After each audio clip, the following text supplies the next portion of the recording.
Alhamdulillahi Rabbil Alamin Wabihi nasta'inu ala umurid dunya waddin. Asyhadu an la ilaha illallah wahdahu la syarikalah wa asyhadu anna Muhammadan abduhu wa rasuluhul mab'utsu rahmatan lil alamin. Amma ba'du, jemaah subuh yang insyaallah dimuliakan dan dirahmati oleh Allah Subhanahu wa ta'ala. Kita bersyukur kepada Allah karena kita masih bisa beribadah, masih bisa beramal soleh. Itu semata-mata karena nikmat Allah. Kemudian kita semuanya kelihatannya baik-baik semua. Itu semata-mata karena kelembutan Allah menutupi kekurangan-kekurangan kita. Menutupi aib kita. Kemudian insya Allah kita optimis mendapatkan surga yang dijanjikan Allah Subhanahu wa ta'ala, karena Allah Subhanahu wa ta'ala menjanjikan kita ampunan dan penghapusan dari dosa-dosa dan kesalahan yang pernah kita lakukan. Ini semuanya patut kita syukuri, wajib kita syukuri. Dan ini juga semuanya yang membuat kita harus selalu bersemangat di dalam menempuh kehidupan ini dan memanfaatkan waktu dengan sebaik-baiknya. Dan salah satu bukti Rahman Rahimnya Allah, Maha Pengasih dan Penyayangnya Allah kepada hambanya, terutama kepada orang yang beriman, adalah bahwa Allah Subhanahu wa ta'ala senantiasa menyediakan waktu-waktu tertentu yang diberikan keistimewaan, kelebihan untuk dimanfaatkan oleh manusia, terutama orang beriman, membersihkan diri dan menambah kebaikan. Itu salah satu kasih sayang Allah, Pak. Coba kita bayangkan dalam satu hari 24 jam ada waktu-waktu tertentu, Pak, yang dijelaskan oleh Rasulullah, waktu yang melebihi waktu yang lain untuk kita manfaatkan. Karena dalam satu hari itu 24 jam, siapa yang menjamin kita tetap ada di dalam ketaatan, tetap ada di dalam kebaikan? Tidak ada, Pak. Karena Allah sendiri tahu bahwa manusia ini punya dua potensi. Ada potensi fujur, fa'alhamaha fujuraha, dan ada potensi takwa, wa taqwaha. Itu Allah tahu persis itu. Nah, dua ini yang selalu bertarung dalam 24 jam. Kadang-kadang fujurnya yang menang di satu saat gitu. Kadang-kadang takwanya yang menang di satu saat. Nah, Allah tahu itu. Makanya Allah sediakan dalam satu hari. Kalau kita lihat misalnya dalam hadis itu, waktu-waktu diangkatnya amal ke atas langit kan ada tiga tingkatan. Ada pengangkatan harian, ada pengangkatan pekanan, ada pengangkatan tahunan. Nah, dalam salah satu hadis yang diriwayatkan oleh Bukhari dan Muslim dari Abi Hurairah, bahwa waktu diangkatnya amal bagi manusia, bagi orang yang beriman terutama, itu yang sifatnya raf'un yaumiyun, pengangkatan harian, itu dilaksanakan oleh para malaikat pada saat waktu asar dan waktu subuh. Itu kan berarti waktu yang istimewa, Pak. dalam 24 jam itu. Belum lagi waktu ada di 2/3 malam terakhir disediakan oleh Allah Subhanahu wa taala untuk kira-kira bisa dipakai untuk menutupi jam-jam yang tadi kemungkinan besar yang dominan di situ adalah fujuraha, kefajiran, potensi kedurhakaan yang menonjol. Ada waktu disediakan Allah dalam 1 pekan. Kalau dalam 1 pekan kita hitung hari Jumat itu jelas hari yang utama. Kalau dalam salah satu hadis yang diriwayatkan oleh Imam Ahmad dari Abi Hurairah juga, pengangkatan amal dalam pekanan itu diangkat pada hari Kamis, Lailatul Jum'ah. Berarti itu adalah waktu yang istimewa. Disediakan Allah Subhanahu wa taala untuk menutupi hari-hari yang lain. Kalau kita hitung tahunan, Pak, hitung tahunan berarti ada bulan-bulan yang disediakan Allah Subhanahu wa taala. Dalam Quran ada 4 bulan yang sudah dijelaskan Allah. Ashhurul Hurum, bulan-bulan yang dimuliakan. Ada Saumu Syahrul Ramadan. Selain yang 4 tadi, ada lagi bulan puasa. Selain yang dijelaskan sebagai Ashhurul Hurum, bulan ini Pak, bulan Sya'ban. Memang tidak dijelaskan dalam Quran bahwa Sya'ban itu adalah termasuk bulan yang dimuliakan. Tetapi Rasulullah mengajarkan kita dan mencontohkan ternyata dari beberapa hadis, terutama dari Ummul Mukminin Aisyah sendiri menceritakan, beliau mengatakan, saya tidak pernah melihat Nabi mempuasai 1 bulan penuh kecuali Ramadan. Lalu kemudian beliau mengatakan, saya tidak pernah melihat Rasulullah Sallallahu Alaihi Wasallam dalam 1 bulan paling banyak berpuasa selain bulan Sya'ban. Bahkan ada riwayat dari Aisyah yang mengatakan beliau mempuasai semuanya. Tapi ada juga yang kemudian mengatakan dia mempuasai illa qalilan, kecuali hanya sedikit yang tidak puasa. Jadi coba bayangkan Pak, Rahman Rahimnya Allah Subhanahu wa taala. Dan saya selalu berenung begini, memang Allah itu maha keras siksaannya, tapi juga maha pengampun. Allah itu maha kuasa, tetapi di balik kekuasaannya itu tabarakalladzi, luar biasa berkahnya. Sehingga wajar kalau kemudian ada hadis yang mengatakan semua umatku itu masuk surga illa man aba, kecuali yang memang tidak mau. Semua potensi, kecuali yang tidak mau.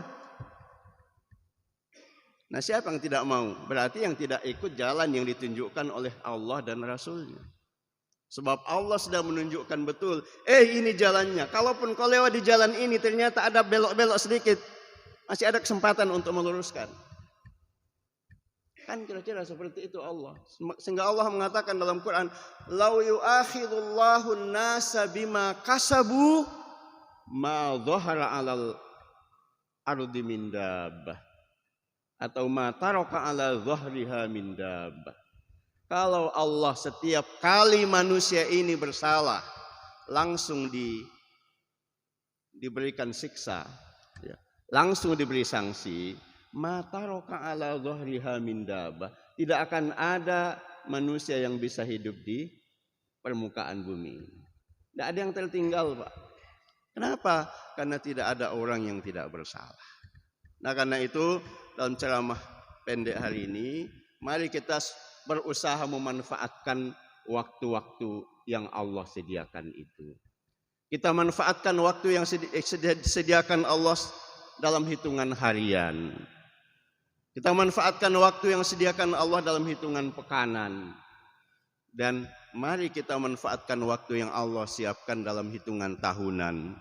Bulan-bulan ini berurut-urut, Pak. Sekarang kita masih ada di 18 Sya'ban kalau saya tidak salah ingat. Berarti masih ada kesempatan Sya'ban sebagaimana yang dicontohkan oleh Rasulullah sallallahu alaihi wasallam. Dan para ulama kita sudah sering menjelaskan di sini juga di podium ini sudah sering dijelaskan kenapa Rasulullah itu banyak berpuasa di Sya'ban. Kenapa? Tidak sama dengan bulan-bulan yang lain. Ini dari hadisnya Usamah bin Zaid yang diriwayatkan oleh Imam Nasa'i. Ketika dia bertanya, "Ya Rasulullah, lam araka." Saya tidak pernah melihat engkau ya Rasulullah mempuasai 1 bulan minas syuhur dari bulan-bulan yang ada itu seperti puasa di bulan Sya'ban. Artinya Rasulullah banyak puasa di bulan Sya'ban. Usamah bertanya, kenapa?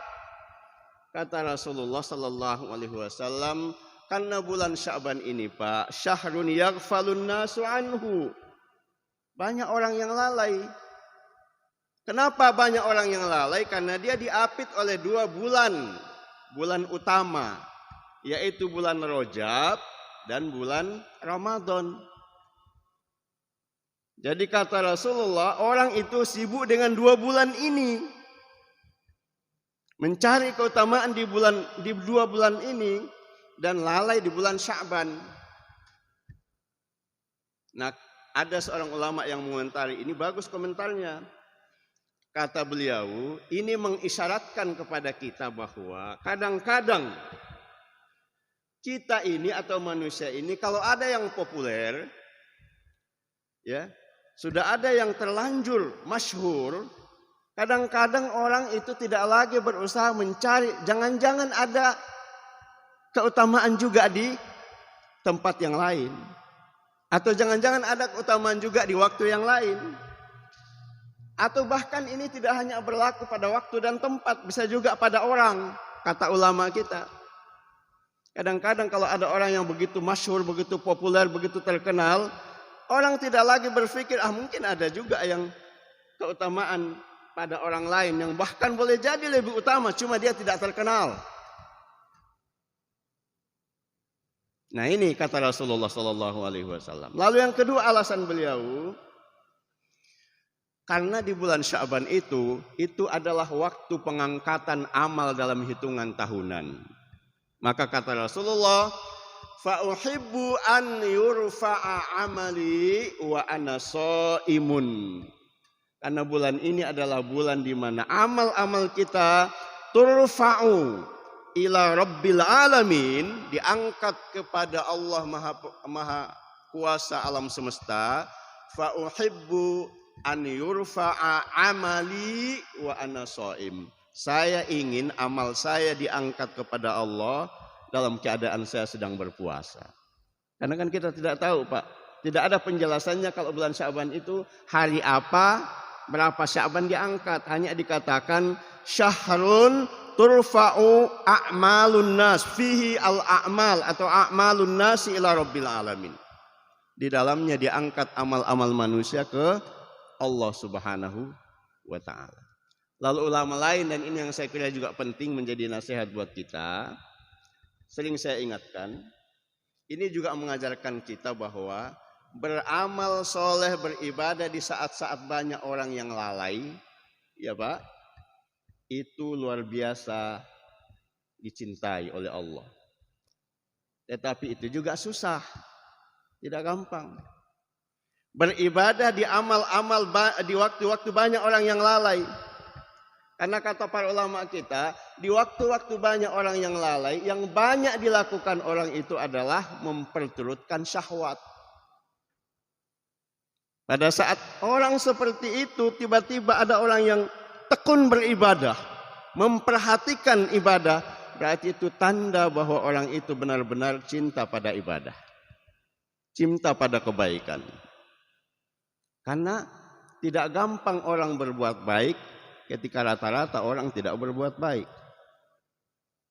Tidak gampang beribadah ketika rata-rata orang lalai dari ibadah. Dan ini Pak bisa kita terjemahkan dalam kehidupan yang lain. Tidak gampang orang tampil menyuarakan kebenaran ketika rata-rata orang sudah kabur dengan kebenaran itu. Tidak gampang orang tiba-tiba tampil menyuarakan keadilan ketika kezaliman itu merajalela. Tidak gampang orang tampil menyuarakan untuk tidak mengambil hak-hak orang. Apakah namanya menipu, apakah namanya korupsi dan lain sebagainya. Ketika perbuatan itu banyak dilakukan orang. Ini isyaratnya. Dan karena itu Rasulullah mengajarkan kita dari ibadah itu. Tapi itu bisa kita kembangkan. Bahwa betapa mulianya orang datang membawa suatu kebaikan di tengah-tengah tersebarnya ketidakbaikan. Betapa mulianya orang berpuasa di saat orang rata-rata tidak puasa. Makanya Bapak dan Ibu sekalian, puasa sunat itu jauh lebih berat Pak dari puasa Ramadan. Kalau Ramadan kenapa kita biasa saja ya? Karena kita lihat kiri kanan kita semua orang puasa. Tapi kalau puasa sunat berat. Dalam rumah tangga saja satu rumah belum tentu kita semua bisa puasa bersamaan. Kadang-kadang mungkin bapaknya saja yang puasa. Lalu yang kedua Pak, kalau kita beribadah di tempat-tempat banyak orang lalai, kata ulama kita itu lebih ikhlas. Karena tidak banyak diketahui orang. Dan ternyata kita sangat dianjurkan untuk menyembunyikan kalau kita sedang beramal sunnah. Jadi jangan seperti justru yang terbalik, didemonstrasikan amal-amal ibadah sunnah kita itu. Justru yang dicontohkan oleh para salafus saleh itu Pak disembunyikan. Terutama puasa. Dari beberapa ungkapan tabi'in sahabat itu menganjurkan kalau puasa Pak, kalau perlu supaya orang tidak tahu kalau kita sedang puasa, kasih minyak itu bibir. Kan kalau orang puasa biasa bibirnya kering. Supaya orang tidak tahu kalau kita sedang puasa, kata Qatadah Ibnu Mas'ud, kasih minyak. Supaya kelihatan sedang puasa. Dan ada satu riwayat Pak, yang aneh sekali, mungkin agak tidak masuk akal. Dari kalangan salafus soleh, ada yang berpuasa sunnah 40 tahun, tidak diketahui oleh keluarganya dan juga tidak diketahui oleh orang yang ada di sekitar tempat kerjanya. 40 tahun lamanya.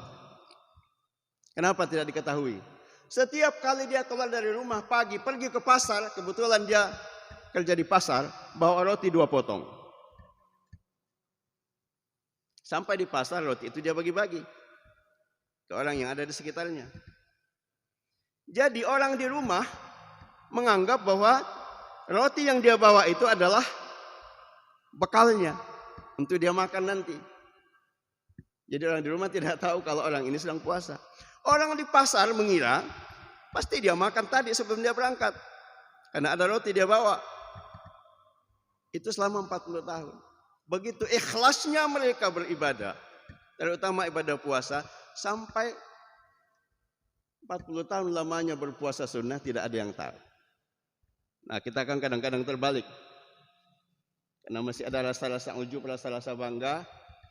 Bulan Sya'ban apalagi, loyo, kelihatan bibir kering, ditanya, kenapa kok loyo begitu?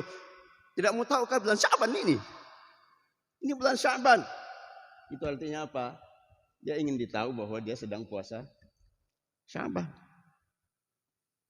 Nah, jamaah yang dimuliakan Allah Subhanahu wa taala, selain itu juga ulama kita menjelaskan bahwa puasa Sya'ban itu adalah semacam pemanasan ya untuk memasuki bulan Ramadan. Tapi menurut saya tentu ini adalah bagi orang-orang yang memang sangat asing berpuasa. Kalau bagi kita jamaah yang ada di masjid ini, saya yakin itu bukan lagi sesuatu yang membutuhkan latihan. Karena kita sudah sekian tahun melaksanakan. Yang perlu kita pikirkan memang adalah apa persiapan kita yang lebih matang, apa target-target kita yang lebih jelas, yang harus kita capai untuk bulan Ramadan itu. Karena kita berpuasa di Ramadan kan bukan hanya sekedar menahan makan, menahan minum dan sebagainya. Tapi yang jauh lebih penting kita targetkan adalah ini puasa saya Ramadan itu apa pengaruhnya kepada saya secara pribadi? Apa pengaruhnya kepada akhlak saya? Apa pengaruhnya kepada ibadah saya? Apa pengaruhnya kepada iman saya? Apa pengaruhnya kepada keyakinan saya kepada akhirat? Apa pengaruhnya terhadap perasaan empati dan simpati saya kepada orang lain? Itu yang lebih penting untuk kita pikirkan, sehingga mudah-mudahan Allah Subhanahu wa taala terus memberikan kita nikmat-nikmatnya terutama nikmat kesehatan Pak, di tengah-tengah kita masih sedang menghadapi ujian-ujian penyakit yang belum ada kepastian kapan meyakinkan kita untuk berakhir. Ya. Kita berdoa semoga Allah memberkati kita di bulan Sya'ban ini dan menyampaikan kita di bulan Ramadan Pak, karena begitu Allah menyampaikan kita, umur kita sampai di Ramadan, maka itu dipastikan pintu surga itu terbuka buat kita. Tinggal kita mau tidak untuk memanfaatkannya. Karena satu puasa saja itu membedakan satu orang dengan orang yang lain Pak. Itu menurut hadis dari Abu Talha, itu derajat nilainya sama antara langit dan bumi. Bayangkan Pak, 1 tahun 1 kali saja ya kita dibedakan dengan orang lain. Kita masih dapat 1 kali Ramadan, kawan kita mungkin sekarang ini sudah tidak bersama dengan kita. Itu dijamin oleh hadis Rasulullah Sallallahu Alaihi Wasallam mendapatkan keutamaan yang luar biasa jika Ramadan 1 bulan itu benar-benar kita manfaatkan dengan sebaik-baiknya. Karena luar biasa Pak, di dalam hadis-hadis itu menjelaskan kalau ketemu Ramadan itu sampai-sampai Nabi mengamini ucapan yang Rasulullah yang terus amin amin amin, terus sahabat bertanya, Rasulullah apa yang kau aminkan? Kata sahabat itu, saya mengaminkan di mana siapa yang bertemu Ramadan lalu kemudian keluar dari Ramadan dosanya tidak diampuni, maka sungguh celakalah orang itu. Ketemu Ramadan, tapi selesai Ramadan tidak ada perubahan, dosa tidak bersih gitu. Kata Rasulullah, celaka ya, dan itu diaminkan oleh Rasulullah Sallallahu Alaihi Wasallam dari ucapan yang beliau dengar.